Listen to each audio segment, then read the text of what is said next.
ሃውስሜድ በአእምሮ ውጥረት የታጀበ ስለ ሚሊ ካልዌይ የሚናገር አስደሳች ፊልም ነው። ሚሊ ባለፈ ታሪኳ ምክንያት በሰው መግደል ወንጀል ተከሳ በይቅርታ ወይም ፔሮል ከወህኒ የወጣች ወጣት ነች። ህይወቷን ከአደጋ ርቃ እንደገና ለመገንባት በከፍተኛ ሁኔታ እየጣረች ነው። ሚሊ አዲስ ጅማሬ በጣም ስለሚያስፈልጋት ሎንግ አይላንድ በሚገኝ አንድ ትልቅ ግቢ ውስጥ ዊንችስተር ለሚባሉ ሀብታም ቤተሰቦች ቤት ውስጥ ተቀጥራ እንድትሰራ የቀረበላትን እድል ሳታመነታ ተቀበለች። መጀመሪያ ላይ ሁሉም ነገር እንደ ህልም ነበር። ዊንችስተሮች ማለትም ኒና፣ ባሏ አንድሪውና ሴሲ የምትባል ልጃቸው በጣም በሚያምር ግዙፍ ቤት ውስጥ ይኖራሉ። ሚሊም በቤቱ ሰገነት ላይ የራሷ ክፍል ተሰጣት።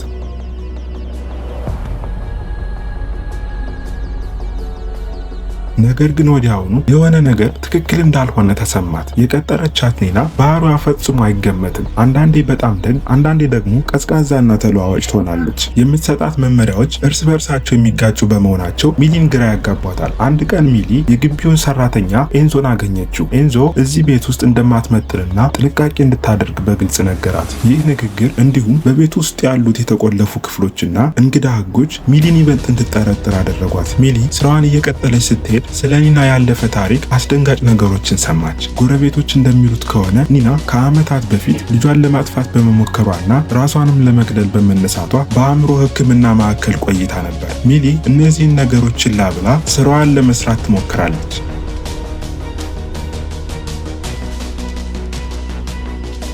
አንድ ቀን ኒና የቤተሰብ ጉዞ እንድታዘጋጅ ሚሊን ታዛትና በኋላ ግን አላዘዝኩም ብላ በመካድ ለጉዞ የወጣውን ወጪ ከደሞዟ ላይ እንደምትቀንስ ስትነግራት ውጥረቱ ተባባሰ። ኒና ልጇን ይዛ ወደ ልምምድ በሄደችበት ወቅት ሚሊና አንድሪው ብቻቸውን ቀሩ። በዚህ መሃል ታዲያ ሁለቱ ይቀራረባሉ። በመጨረሻም በመካከላቸው የፍቅር ግንኙነት ይፈጠራል። ይህም የስራ ግንኙነታቸውን ይበልጥ ውስብስብ አደረገው። ሆኖም ታሪኩ ወደ አስፈሪ አቅጣጫ መቀየር ጀመረ። አንድ ቀን ጠዋት የዊንችስተር ቤተሰብ የቤት ዕቃዎች ተሰባብረው ተገኙ። በዚህ ጊዜ አንድሪው ሚሊን አታሎ ወደ ሰገነቱ ክፍል ካስገባት በኋላ በሩን ከውጭ ቆለፈባት። እዚያ ክፍል ውስጥም በ21 ሳህኖች ስብርባሪ ቁጥር በእያንዳንዱ ቁርጥራጮች ራሷን እንድትቆርጥ አዘዛት። ይህ ቅጣትሽ ነው ብሎ ነገራት። ሚሊ መጀመሪያ ላይ እምቢ ብትልም በመጨረሻም በሳህኑ ስብርባሪ ራሷን ለመቁረጥ ተገደደች። የተቆረጠውም ደማም ስብርባሪ በበሩ ስር አሾልካ አሳየችው። አንድሪው ወደ ክፍሉ ሲገባ ሚሊ በደበቀችው ቢላዋ ወጋችውና እሱን እዚያ ክፍል ውስጥ ቆልፋበት ወጣች። አሁን የኃይል ሚዛኑ ተቀየረ።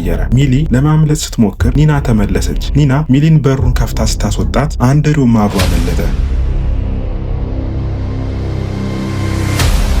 አንድሪው በከፍተኛ ቁጣ ሁለቱንም ማጥቃት ጀመረ። ሚሊ ራሷን ለመከላከል ስትታገል አንድሪውን ከደረጃ ላይ ገፋችው። አንድሪውም ወድቆ ወዲያውኑ ህይወቱ አለፈ። ከዚህ በኋላ ኒና እና ሚሊ አንድ ላይ በመሆን የአንድሪው ሞት በአጋጣሚ የደረሰ አደጋ እንደሆነ አድርገው ለማስመሰል ተስማሙ። ፖሊስ ምርመራ ቢያደርግም ሞቱ በአጋጣሚ እንደደረሰ ተቆጥሮ ፋይሉ ተዘጋ። በአንድሪው ቀብር ላይ የዊንችስተር ቤተሰብ እንደፈረሰ በግልጽ ይታይ ነበር። ነገር ግን የአስፈሪ አደጋ አብቅቷል። ኒናና ሚሊ ከመለያየታቸው በፊት ኒና ለሚሊ አዲስ ህይወት እንድትጀምር $100,000 የሚሆን ቼክ ሰጠቻት። በፊልሙ መጨረሻ ላይ ሚሊ ለሌላ የቤት ሰራተኛነት ስራ ቃለ መጠይቅ ስታደርግ እናያለን። እዚያም ከቀጣሪዋ ሴት እጅ ላይ ጠባሳ ተመለከተች። ይህም ሚሊ አሁን ያላትን ጥንካሬ ተጠቅማ ልክ እንደሷ አደጋ ላይ ያሉ ሌሎች ሴቶችን ለመርዳት አዲስ ተልዕኮ ውስጥ እንደምትገባ ይጠቁማል። ፊልሙ ሚሊ ያንን ሁሉ መከራ አልፋ ይበልጥ ጠንክራ ወደ ዓለም ስትወጣ ያሳያል።